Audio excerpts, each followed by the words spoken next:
Ces derniers jours, Walmart, le géant américain de la grande distribution, a annoncé mettre fin à son programme Diversité, Équité et Inclusion. Une décision polémique outre-Atlantique, mais probablement motivée ou au moins influencée par l'accession de Donald Trump à la présidence des États-Unis et son combat affiché contre la tendance woke. Alors cette démarche de la part d'une si grande enseigne n'est pas une première. On peut citer par exemple Ford. Alors on s'interroge, est-ce que le sursaut contre le wokisme viendra du monde de l'entreprise ? Pour en parler avec nous ce matin, Gérald Authier, bonjour et merci d'être avec nous en studio. Bonjour Liselotte Dutreil et merci pour votre invitation. Alors vous êtes essayiste et financier et vous êtes penché sur cette question du wokisme dans le monde de l'entreprise avec votre ouvrage Stop au capitalisme woke que je montre en direct aux éditeurs qui nous suivent sur YouTube et sur X.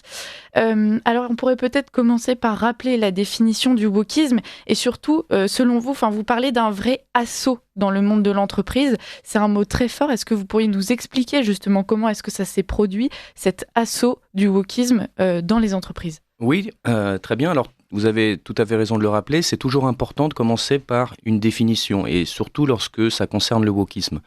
Parce qu'aujourd'hui, lorsqu'on entend parler du wokisme, on entend parler de tout et n'importe quoi. On a envie de tout accuser de wokisme et tout n'est pas wokisme, fort heureusement. Alors, le wokisme, qu'est-ce que c'est ? Pour certains, c'est une version peut-être renouvelée, virulente du politiquement correct, quelque chose qui nous empêche de... On ne peut plus rien dire. Quelque chose qui nous empêche de dire ce qu'on a envie. Et de l'autre, c'est un mouvement de prise de conscience, un éveil à l'égard des inégalités liées à la race, au sexe ou à l'identité sexuelle. Les woke sont des personnes qui sont généralement sincères, peut-être à l'exception de quelques manipulateurs politiques, mais ce sont des gens sincères qui sont frustrés des inégalités. Ils constatent les inégalités. Leur thème de prédilection, c'est généralement le patriarcat, le racisme systémique, la culture du viol, la masculinité toxique et l'écriture inclusive. Et la solution des woke, c'est de mettre en place ce que l'on appelle la justice sociale, c'est-à-dire une spoliation légale. Pour le woke, il y a deux responsables à ces inégalités ou ces disparités qui existent entre les groupes. D'une part, c'est un groupe dominant, et d'autre part, c'est la société qui est oppressive. Alors le groupe dominant, vous l'aurez deviné, c'est les Blancs, ce sont les Blancs qui dominent les Noirs, ou les racisés, ce sont les hommes qui dominent les femmes, ce sont les hétérosexuels qui dominent les homosexuels, et d'une manière générale, c'est l'homme blanc hétérosexuel, a fortiori de plus de 50 ans, qui est le prédateur par excellence et qui bénéficie de privilèges. Et qui dit privilèges, surtout en France, il convient de les abolir. Donc voilà ce qu'est le wokisme. Alors, on comprend bien cette lutte, cette volonté initiale de lutter contre les inégalités. On avait déjà un outil pour ça s'appelait la méritocratie. Et justement, le but initial de la méritocratie, c'est faire fi de ses origines et de proposer à l'individu de pouvoir accéder à ses ambitions à partir de son travail et de l'investissement et de l'énergie qu'il y met. Aujourd'hui, le wokisme va au-delà. On a même une certaine critique de cette méritocratie. Et donc, le wokisme se penche carrément sur la discrimination positive. Autrement dit, donc, ce n'est plus la performance de l'individu qui prime, mais justement son origine sociale ou biologique, son orientation sexuelle.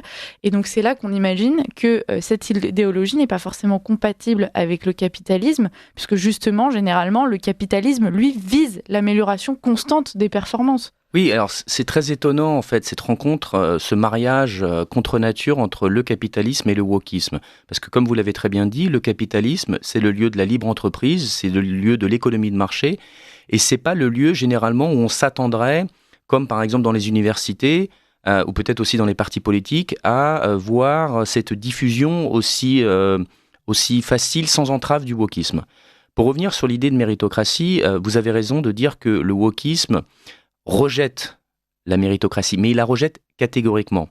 Peut-être vous vous rappelez, il y a 1 an et demi, 2 ans de cela, on avait entendu parler dans les médias de cette histoire de la conférence qui a eu lieu dans l'entreprise Coca-Cola, où la papesse des conférences woke, qui s'appelle Robin DiAngelo, était venue éduquer les employés de Coca-Cola pour leur expliquer qu'être blanc, c'est être arrogant, c'est être oppressif, et que le travail acharné, la ponctualité et la méritocratie étaient des signes de suprématie blanche.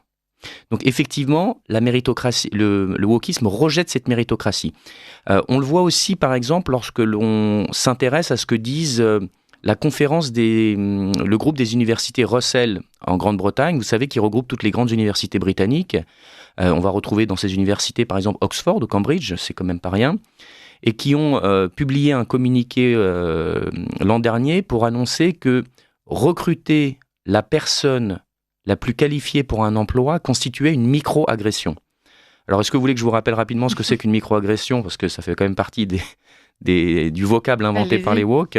Une micro-agression, c'est le fait de prononcer un propos apparemment banal, sans intention néfaste envers d'autres personnes, mais qui, tout de même, va blesser ou va offenser des personnes, notamment appartenant à des minorités. Donc là, entre vous et moi, certainement, nous avons déjà dû prononcer un certain nombre de micro-agressions. Le règne de la susceptibilité.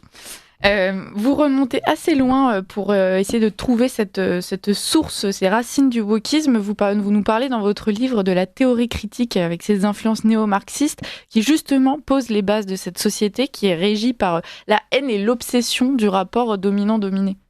Oui, alors, si on veut essayer de comprendre ce qu'est le wokisme en tant qu'idée, et pas en tant que l'application de son idéologie dans l'entreprise, il faut revenir assez loin. Et je remonte jusqu'à 1926. Donc en 1926, un jeune intellectuel italien, cofondateur du Parti communiste en Italie, vient d'être emprisonné. Suite aux lois, vous savez, les lois d'urgence fasciste de Mussolini contre l'immunité parlementaire. Et ce jeune homme, c'est Antonio Gramsci. Et Antonio Gramsci, dans sa prison, dans sa petite cellule exiguë, se pose une question. Il aimerait comprendre pourquoi est-ce que la révolution marxiste qu'avait prophétisé Karl Marx, pourquoi est-ce qu'elle ne s'est pas concrétisée ? Pourquoi est-ce qu'elle ne s'est pas matérialisée ? Et il en vient à la conclusion que le capitalisme bourgeois a non seulement un contrôle économique sur la population, mais aussi un contrôle idéologique. Et il en déduit qu'il faut livrer les batailles sur le terrain de la culture. Et que pour que le marxisme puisse se diffuser, pour que la révolution communiste puisse avoir lieu, il faut donc prendre le pouvoir dans tous les milieux médiatiques et culturels. Donc ça, c'est Antonio Gramsci. Antonio Gramsci va mourir en prison, mais par contre, sa publication, Carnet de prison, va réussir à se diffuser un peu partout en Europe dans les cercles marxistes et néo-marxistes. Et parmi ceux-ci, il y a les deux fondateurs de l'école de Francfort que sont Max Horkheimer et Theodor Adorno. Alors l'école de Francfort, rapidement, qu'est-ce que c'est ? C'est une école de pensée pluridisciplinaire, néo-marxiste, qui va développer entre autres la théorie critique. La théorie critique nous explique quoi ? Que les problèmes sociaux que nous constatons dans la société sont dus à deux raisons principales, aux structures sociétales et aux présupposés culturels. Et donc, si on veut avancer vers une société plus égalitaire, il va falloir revoir tous les aspects de la culture occidentale comme un rapport de force entre oppresseurs et opprimés. Il va falloir tout passer sous une lentille critique, et on voit bien que c'est l'un des aspects du wokisme que de diviser la société entre oppresseurs et opprimés. Et c'est justement l'école de Francfort qui va mettre sur la table cette division de la société entre, d'un côté, les races opprimées, le sexe opprimé, et de l'autre côté, les oppresseurs. Et dans un retournement assez étonnant des intentions initiales de Marx, le blanc prolétaire qui faisait partie de la classe ouvrière, qui était un opprimé, devient un oppresseur. Au-delà de ça, il y a d'autres personnages assez importants dans le développement de la pensée de l'école de Francfort. J'aimerais en citer deux. L'un d'eux, c'est Herbert Marcuse. Herbert Marcuse développe l'idée de la tolérance répressive. Qu'est-ce que c'est ? Tout simplement, pas de tolérance pour ceux qui ne partagent pas les idées de gauche. Voilà, c'est direct, c'est clair, ça a le mérite d'être clair. Voilà. Et de l'autre, nous avons quelqu'un qui s'appelle George Lukács. George Lukács va déclarer que le marxisme resterait valable même s'il se révélait faux. Alors, comment est-ce qu'il arrive à ce tour de passe-passe intellectuel ?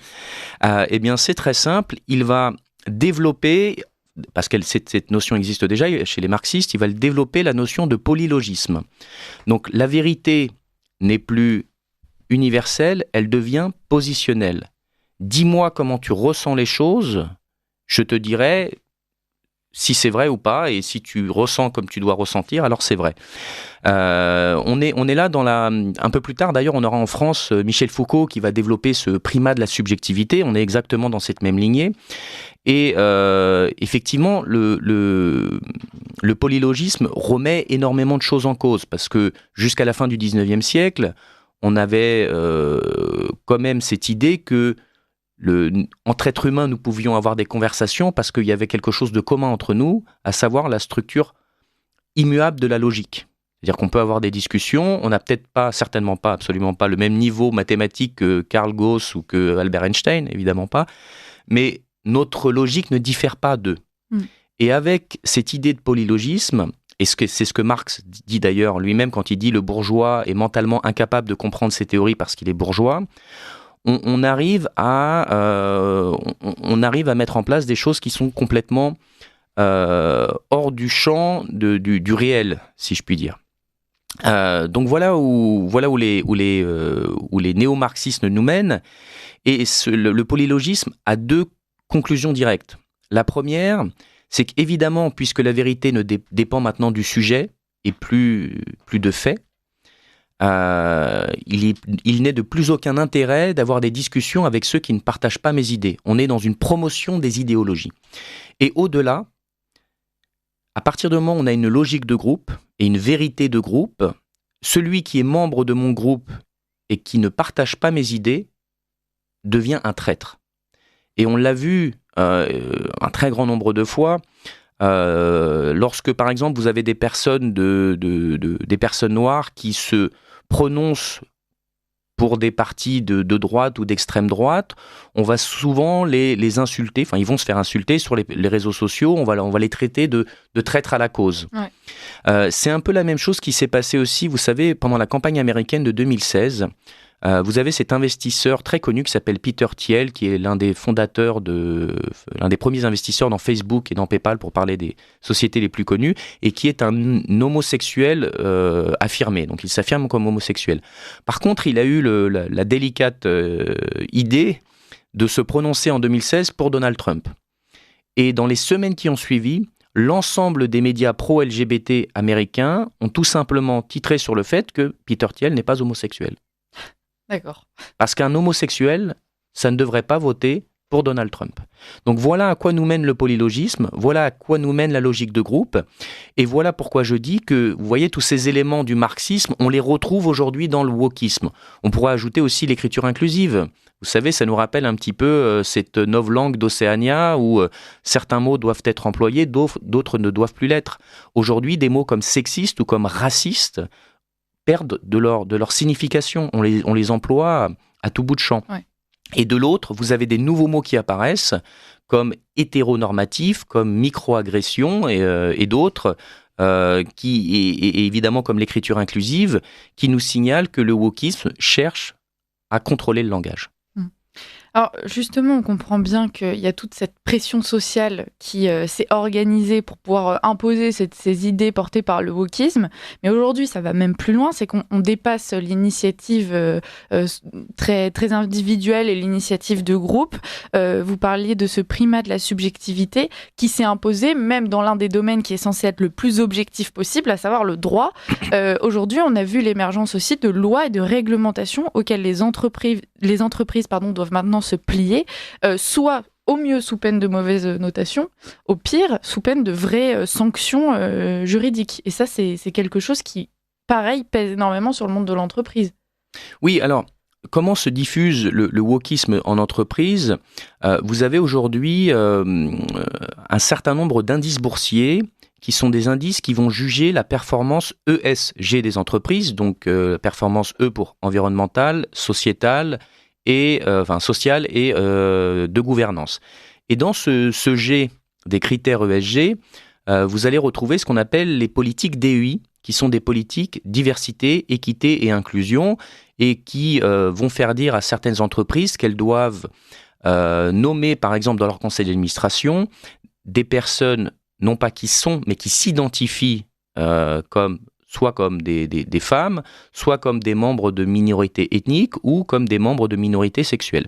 Et parmi alors il faut savoir que dans toute la nébuleuse d'indices boursiers qui notent et qui jugent les entreprises sur leur performance ESG, vous n'avez pas de méthodologie standardisée, vous n'avez pas une série d'étapes à franchir. Chaque indice ESG a ses propres définitions, ses propres algorithmes et ses propres données. Et parmi ceux-ci, il y a l'indice CEI, Corporate Equality Index, qui est l'indice du HRC, qui est l'un des lobbies pro-LGBT les plus puissants des États-Unis. Et si vous voulez savoir ce que cet indice demande aux entreprises, il lui demande par exemple, donc on est plutôt là sur la partie LGBT et surtout T du wokisme, il lui demande par exemple d'installer des toilettes transgenres dans les entreprises, de faire des donations aux associations pro-LGBT, il lui demande de se fournir auprès de fournisseurs non plus sous des critères financiers de rapport qualité-prix, mais en fonction de l'orientation sexuelle des propriétaires des entreprises, et il peut lui demander aussi par exemple de ne plus employer les termes père et mère sur le lieu de travail. Alors vous allez me dire, oui, mais est-ce qu'il y a des entreprises qui suivent ces recommandations ? Eh bien, il faut savoir qu'il y a plus de 800 entreprises qui ont un score maximal du CEI, du Corporate Equality Index, et parmi ces entreprises, toutes les entreprises que vous connaissez évidemment, qui sont les plus grandes capitalisations mondiales. Alors, ce qu'il y a de dangereux pour ces entreprises, c'est que avec les exemples que vous nous donnez, on comprend qu'une fois qu'on met le doigt dans l'engrenage, ça ne s'arrête plus. Il va y avoir toujours de nouveaux critères, toujours de nouveaux mots interdits. On peut citer le cas très, très parlant d'Evian qui a dû s'excuser d'inciter à boire de l'eau, vous en parlez dans votre livre, parce qu'on était en période de Ramadan. Donc, est-ce que ces entreprises pourront toujours maintenir leurs notes ou est-ce que finalement elles se sont juste engagées dans un chemin qui les rendra de toute façon toujours perfectibles en termes de wokisme ? Alors aujourd'hui, on se trouve à un moment crucial parce que, comme vous l'avez constaté et comme vous l'avez dit en introduction, certaines entreprises se montrent un peu plus prudentes suite à l'épisode Budweiser qui a eu lieu l'an dernier, dont on parlera peut-être après. Certaines se défont de leur département DEI dans les entreprises. Mais en même temps, vous avez quand même, au sein des entreprises, il faut comprendre comment ça fonctionne le wokisme en entreprise, vous avez tout un département qui en bénéficie. C'est-à-dire que le département des ressources humaines, et plus particulièrement des responsables, en français on appelle ça les responsables RSE, responsabilité sociale et environnementale, qui sont généralement des employés qui ont tout intérêt à souligner continuellement l'émergence ou l'apparition de nouveaux problèmes woke qu'il faut régler et qui demandent évidemment de nouveaux budgets.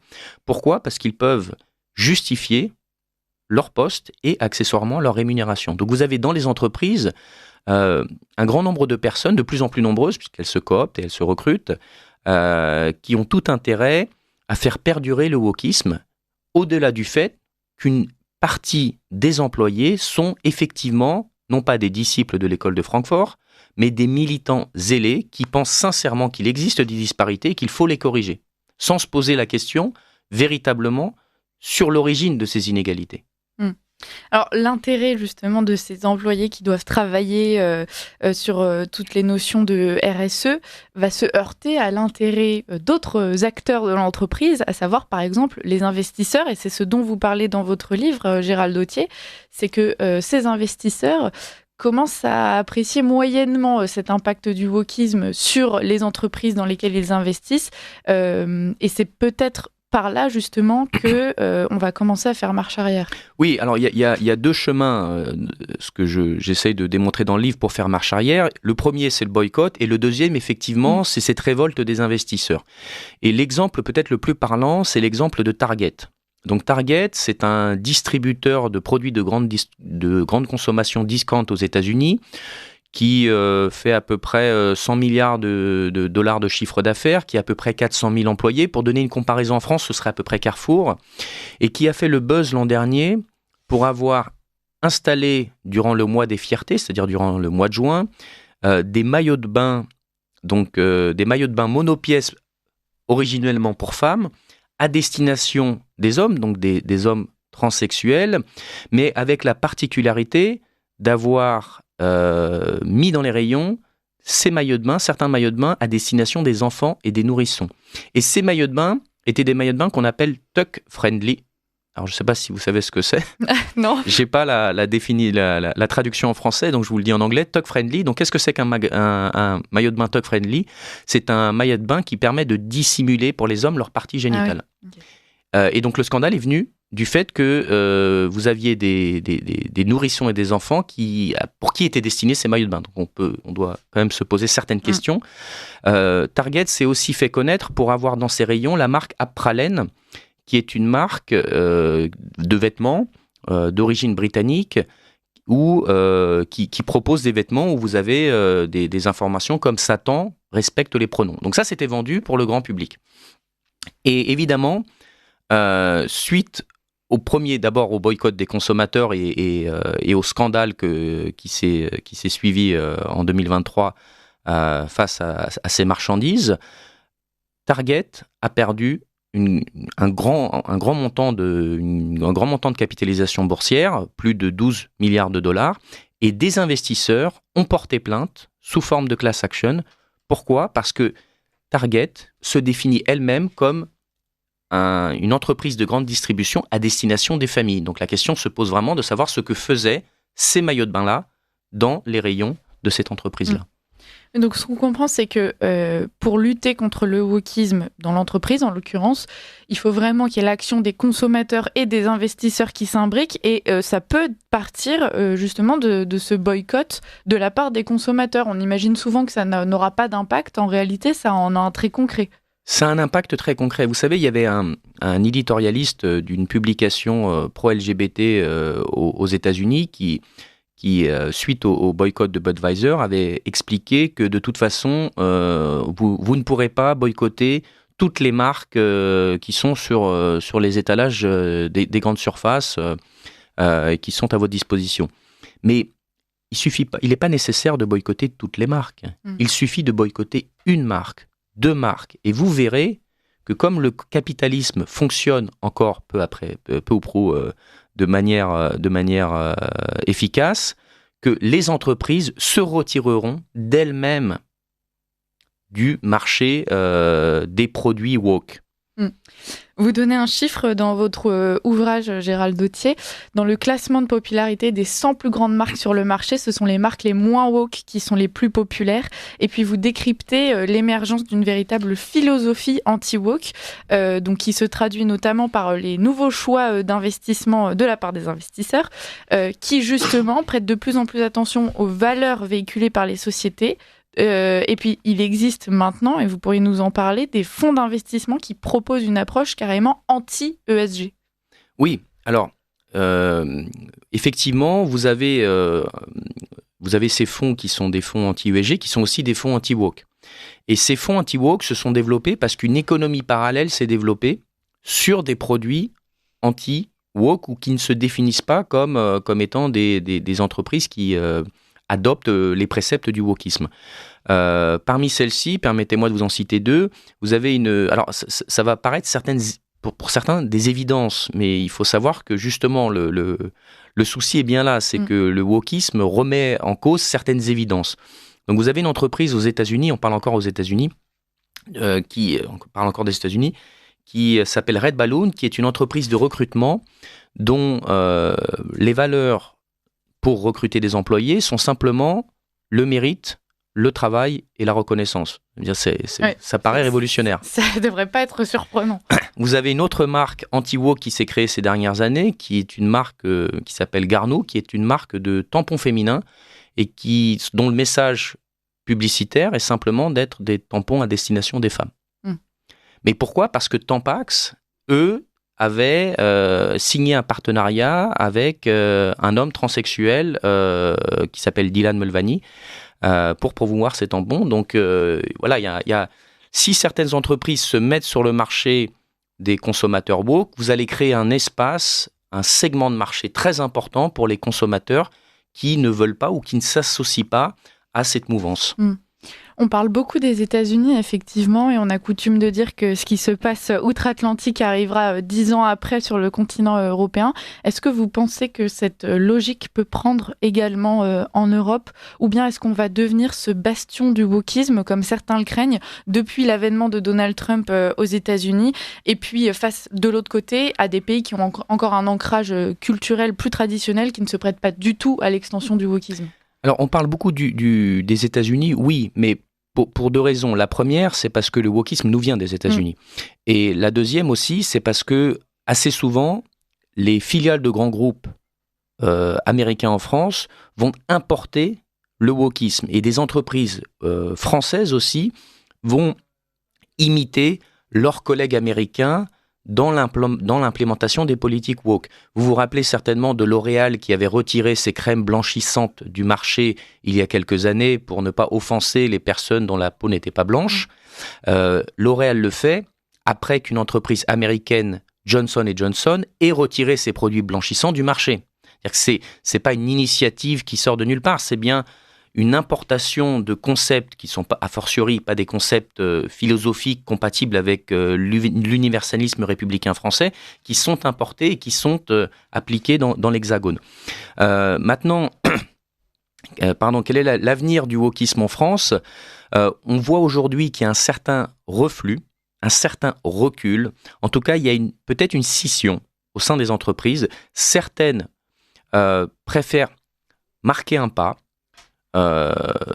se séparer de leur département DEI comme certaines entreprises l'ont fait. On a vu que la grande finance, qui a été l'un des instigateurs du wokisme, aussi marque le pas et commence à reconnaître à demi-mot que les fonds ESG ne sont pas les fonds aussi performants qu'on nous avait promis. Je rappelle qu'un rapport de McKinsey, il y a quelques années, avait déclaré que les fonds ESG étaient en moyenne 35% plus performants que les fonds qui ne l'étaient pas, alors que la vérité est tout autre. Pour preuve, rapidement, rappelons-nous que lorsque Elon Musk a racheté Twitter en fin 2022, qui s'appelait encore Twitter à l'époque, il a licencié plus de 50% de sa masse salariale.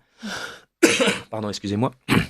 Ce qui veut bien dire que vous aviez toute une partie d'employés non productifs et non créateurs de valeur. Donc effectivement, à partir du moment où vous avez une économie woke, non woke qui se développe, vous avez des fonds d'investissement aux États-Unis qui se sont développés, pas encore en France, et qui adoptent cette stratégie de ne plus investir dans des entreprises qui mettent en avant de manière peut-être trop ostensible les critères ou la vision progressiste de la justice sociale. Alors, il nous reste 2 minutes, mais on s'interroge, est-ce que cette dynamique qu'on comprend bien dans le monde de l'entreprise, elle pourra infuser dans le reste des initiatives woke qu'on ressent par ailleurs dans la société? Je pense par exemple aux lectures drag pour les enfants. En l'occurrence, il n'y a pas grand-chose il n'y a pas beaucoup de liens avec le monde économique. Est-ce que les deux pourraient quand même s'influencer? Alors, je sais pas de... Enfin... À partir du moment où on s'aperçoit qu'il existe un boycott des consommateurs, c'est que les consommateurs, et le boycott, encore une fois, je rappelle, le boycott est légitime en soi, les consommateurs savent montrer les dents lorsque on commence à les titiller un peu trop fort. Donc, je ne serais pas étonné si effectivement, dans quelques temps, on commence à se poser la question de certaines approches woke qui n'ont pas lieu d'être.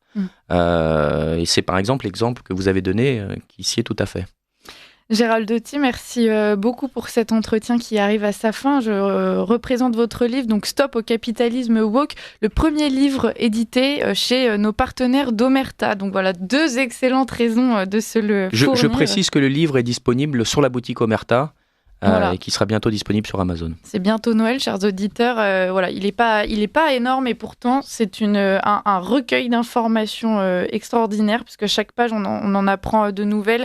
Il y a des noms, des chiffres. Voilà, c'est très riche en exemples et en même temps on va bien au fond du sujet. Donc je ne peux que vous recommander cet ouvrage. Gérald Dauthier, merci beaucoup pour votre travail. Je rappelle que vous êtes essayiste et financier et puis on vous réinvitera probablement très prochainement pour continuer à parler de ce wokisme qui ne cesse de d'évoluer dans la société. Merci à vous.